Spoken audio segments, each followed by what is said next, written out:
Bonjour à tous. Alors pour les personnes qui ne me connaissent pas encore, je vais tout d'abord me présenter. Je m'appelle Louis et je vis actuellement au Vigan. J'ai 21 ans et je suis étudiant en troisième année d'histoire à l'université de Limoges. Et j'entame avec joie cette année un catéchuménat qui devrait me mener vers le baptême. Et aujourd'hui dans cette vidéo, je vais vous parler de l'ouvrage qui s'intitule Fratelli Tutti, que nous pouvons traduire comme tous frères. Alors il s'agit d'une encyclique du pape François qui est sortie au mois d'octobre 2020. Et le pape, il évoque des choses très variées dans cet ouvrage, et cela va des différents problèmes de notre monde actuel, et de la nécessité de se réunir, de fraterniser de nouveau pour avancer ensemble et faire face aux enjeux de notre temps qui sont malheureusement bien nombreux. Et en particulier, je vais vous présenter dans cette vidéo le chapitre numéro 7 qui s'intitule Des parcours pour se retrouver.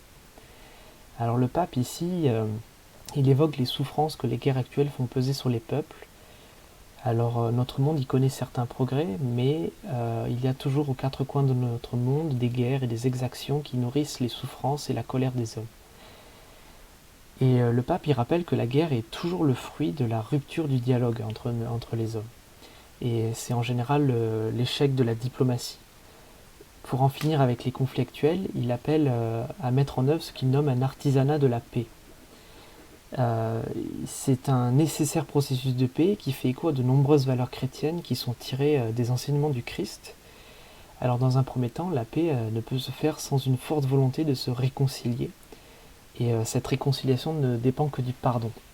Le pardon, il est essentiel car il éloigne la colère qui elle, est avec la haine le moteur des différentes guerres actuelles.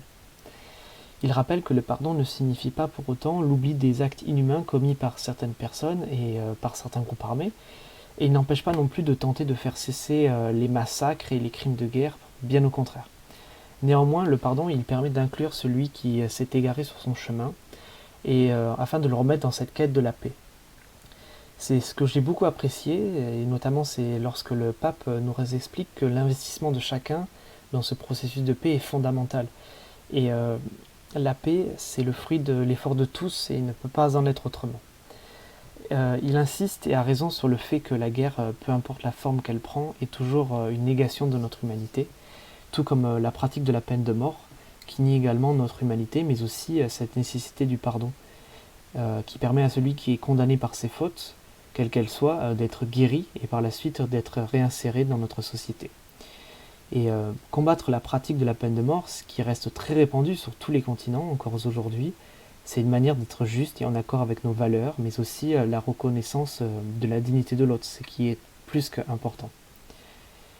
Alors pour résumer les réflexions du pape dans ce chapitre numéro 7, je me suis permis de vous citer sa conclusion, que j'ai trouvée très juste et très synthétique. Donc je vous cite ça maintenant. J'invite les chrétiens qui doutent et qui sont tentés de céder face à la violence, quelle qu'en soit la forme, à se souvenir de cette annonce du livre d'Isaïe. Ils briseront leur épée pour en faire des socs. Alors les socs, c'est les lames qui sont sur la charrue qui permet de retourner la terre, tout simplement. Donc je poursuis. Pour nous, cette prophétie prend chair en Jésus-Christ, qui, face à un disciple gagné par la violence, disait avec fermeté « Rengaine ton glaive !» car tous ceux qui prennent le glaive périront par le glaive. Nous pouvons le lire dans l'Évangile selon saint Matthieu. C'était un écho de cette ancienne mise en garde. Je demanderai compte du sang de chacun de vous. Qui verse le sang de l'homme, par l'homme aura son sang versé.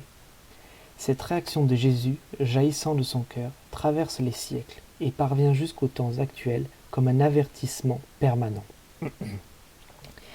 J'espère vous avoir donné envie d'en lire plus. Pour ma part, j'ai beaucoup apprécié lire ces lignes. Le contenu de Fratelli Tutti, il offre de belles réflexions sur notre société et notre monde actuel. Et pour résumer, le pape, il nous rappelle que notre foi chrétienne, elle peut être la clé de nos problématiques actuelles, tout simplement. Je vous remercie de m'avoir écouté et je vous dis à bientôt et bon courage à tous.